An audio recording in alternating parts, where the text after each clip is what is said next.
screen. Adi sound didi.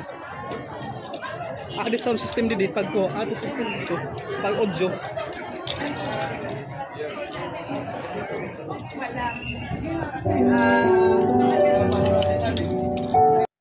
At this point, tawagin po natin let's give him a round of applause, Governor Ben P. Bardoni, as a gesture of warm welcome sa ating panauhing pandangal. Ladies and gentlemen, Governor Ben E. Bardoni. Okay nga tulupatan ng tanan. Para pakinatan ni daton Senador, number 1 Eastern Samar, Senator Bong. Of course, Vice Governor Marcal Season Gutisan, Board Member John Kilitano, daton mga Dr. Jessica, mga doktor natin, mga Chief of Hospitals. Kaya pagluksong naman kay Senator Bong kanina, bakit naghihiyawan kayo? Akala ko sa akin yung hihiyawan nyo. Diyos Maria Josep. Akala ko pa naman mga loyal kayo sa akin. Mga balimbing pala kayo eh. Anak na. Pagmamalasin ka nga naman, Mano John, no? Pero anyway, nandito si Senator Bong. Alam nyo naman, ako, sa ngalan ng mga bumubuo ng provincial government at siyempre sa ngalan ng mga taga-Eastern Samar, taos-puso po kami nagpapasalamat sa iyo. Yung puso mo, nasa amin po. At yung pagmamahal nyo, nasa amin po. At nararamdaman namin. Ngayon nga po, patunay itong Medical Arts Building. Kanina, Doktora, in-announce na kanina doon sa payout ng mga estudyante. Additional 50 million ang bibigay ni Senator.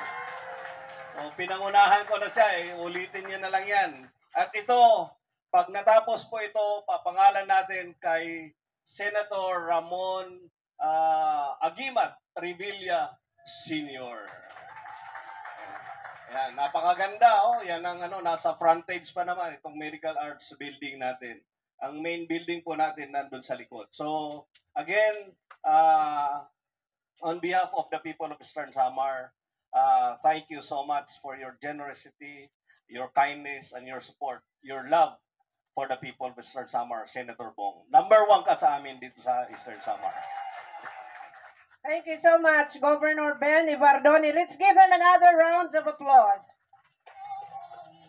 At this point, narito po siya sa ating harapan na lagi nating kasama at makakasama. Ang Panday, ang ating agimat, si alias Pugi at si Tolomi. Ang ating napakahusay na senador ngayon at magiging senador pa rin nating muli, Senador Ramon Bong Revilla Jr.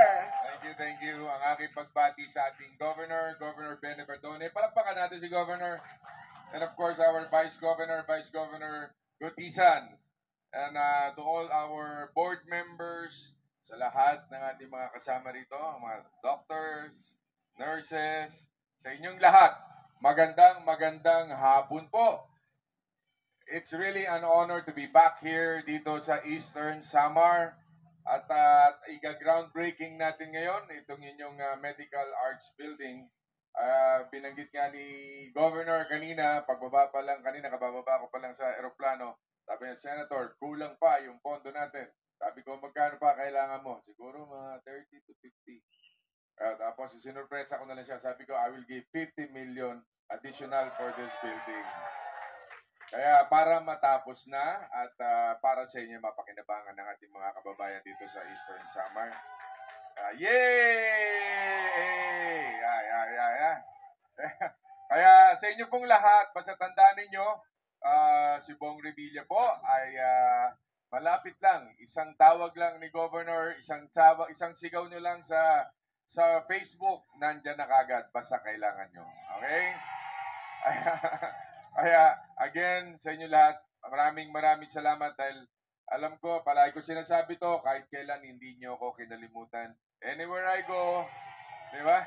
Mapa-pelikula, mapa-television, yung Tolome, babalik na yung Tolome. Kukunin kita artista. Kukunin ko. Yeah, yung Tolome, mapapanood nyo na yan kailan? Sa December 23, pero good for 1 month lang. Hanggang February 4 lang bawal na So, at makikita nyo yung mapapanood nyo yung Tolome. Para siyempre, pinaka-importante yung accomplishment natin sa Sado. Kaya, basta sa mga nurses, taas na yung sahod ninyo sa diba? Yung mga teachers naman, naitaas yung chalk allowance nila dahil sa inyong cute na senador yun. Yun. From 5 to 10,000. Kaya, ayan, gusto mo makita yung mata ko.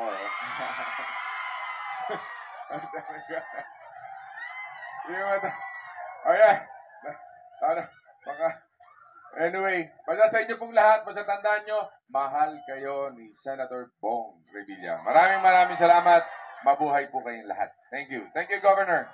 Thank you so much, Senator. This time, we move on to the groundbreaking ceremonies of the Medical Arts Building.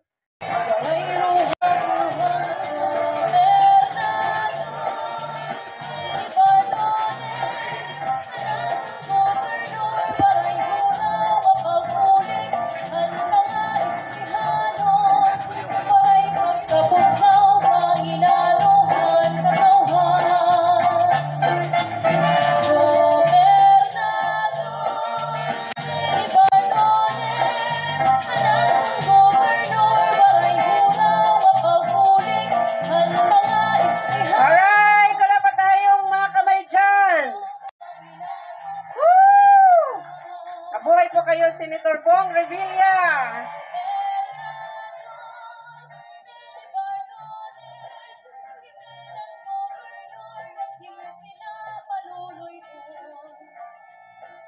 Inuulit po namin taus-pusong pagpapasalamat kay Senator Bong Revilla sa initial na 20 million as a starting fund for the construction of the new Medical Arts Building of the Eastern Samar Provincial Hospital. Muli, bigyan po natin ng masigabong palakpak with this wonder of grace we are experiencing right now.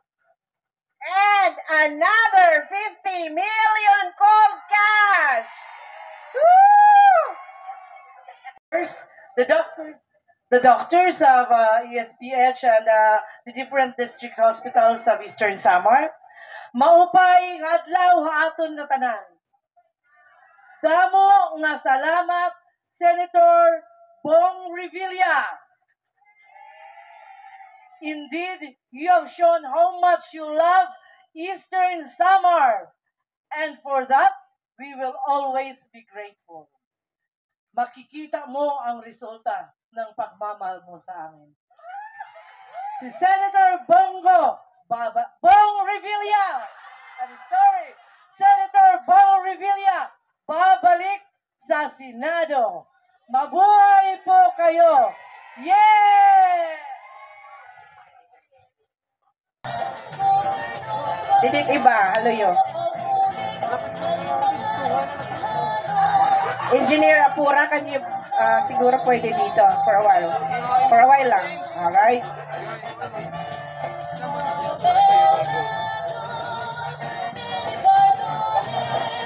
Ang susunod, mga doctors ng ESPH to join the photo ops with Senator Bong Revilla and Governor and Vice Gov. Mga Dr. Villalon.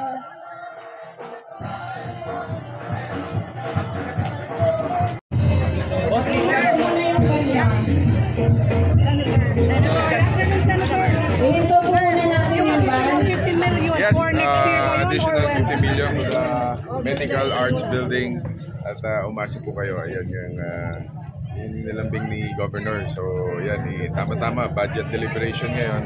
Palalagay na natin sa budget for next year. Additional doon sa unang binigay natin na 20 or 30 million. Senator, good afternoon po Radyo Pilipinas. Ano po ang mga panukala na pangunahan ni Senator Bong na ngayon napapakinabangan na po? Yeah, yung mga extended centenarian law, yung 80, 85, 1995, makakatanggap ng 10,000 starting next year.